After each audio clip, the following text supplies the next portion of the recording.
Hey guys, welcome back. Andrew here with Ambient Endeavors, and it is good to be back. It's been a couple weeks. You maybe have noticed that from the lack of videos here. Had some time away on a great vacation with my family, and I've just been enjoying some of the early summer days here in Minnesota. I hope all is well with you guys, your family, and whatever life is bringing your way in this season.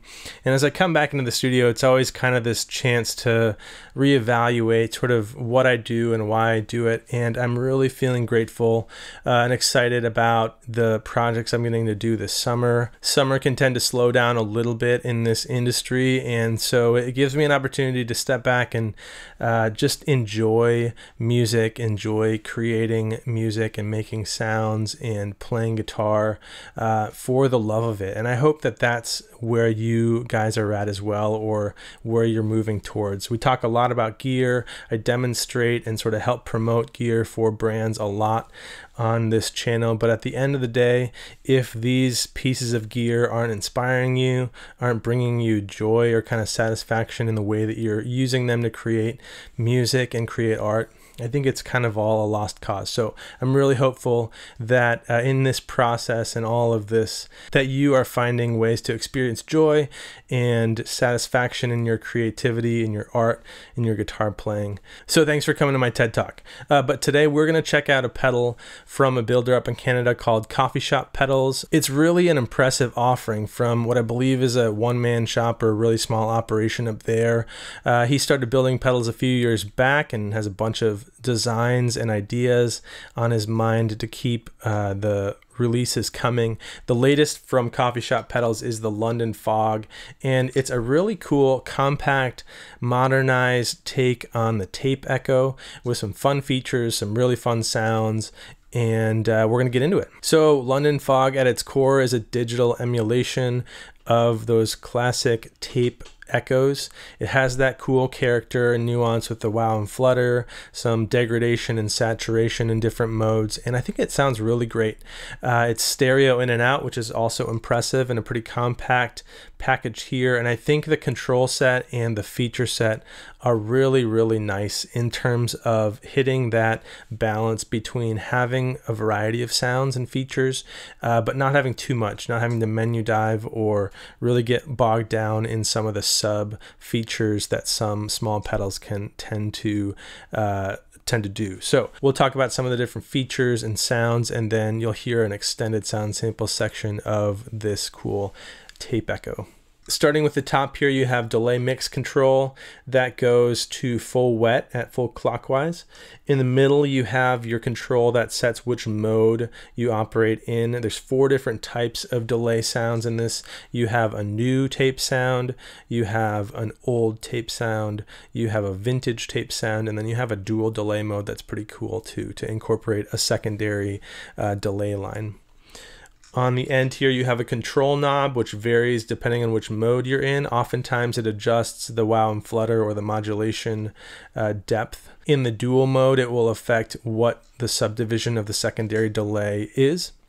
Then on the bottom row, you have your repeats control on the left here. You have a playback speed control, which we'll talk a little bit about later. And then you have your time control, which is a way to adjust the delay time.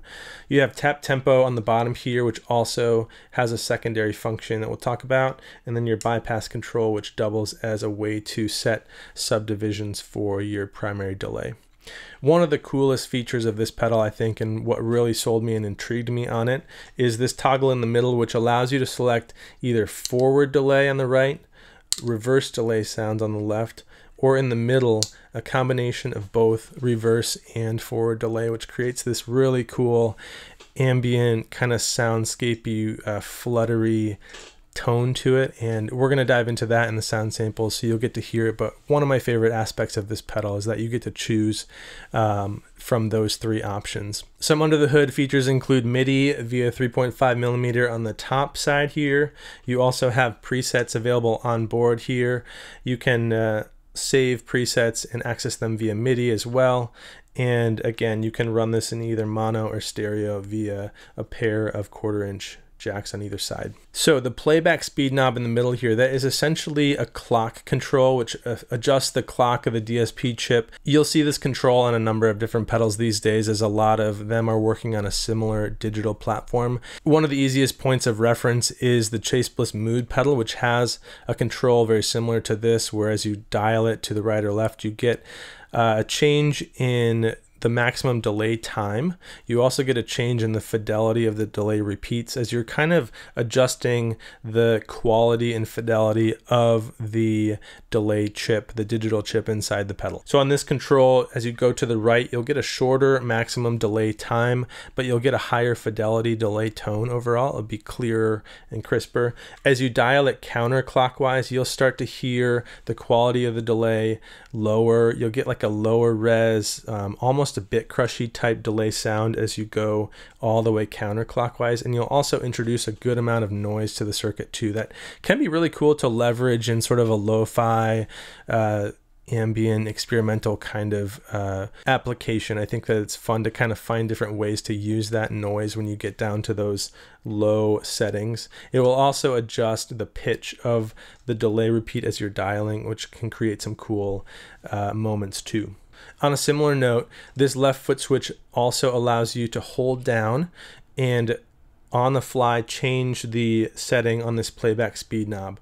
So you can check the manual out. It talks through how you actually do that, but you essentially can pick a secondary setting for this playback speed and then real time access that setting by holding the left foot switch down. So you can create some kind of pitch jump and textural and delay quality modifications right on the fly there. And you can also adjust how quickly or slowly it jumps from one playback speed setting to the next. I think it's really a pretty impressive pedal, a really nice modernized take on the tape echo sounds. The tones sound really good, and I really love the flexibility, the option to be able to run either reverse delay sounds or traditional forward delay sounds, or that combination backwards and forwards setting too. So enough talking here. We're going to dive into some sounds and just hear how this thing sounds in a lot of different settings in each of the 4 modes and so on. I'm going to be using an Ernie Ball Stingray, which I'm super excited to have in the studio. Big thanks to Ernie Ball and Music Man for sending that guitar out for me to check out for a bit here. And we're going to be running into Brown Amplification Carbon X onto the London Fog and then onto a Strymon Flint. So it's all going to be in stereo, as you heard in the intro sketch and also as you'll hear in the sound samples. We're going on to a UA Dream 65 as our amp, and let's check it out.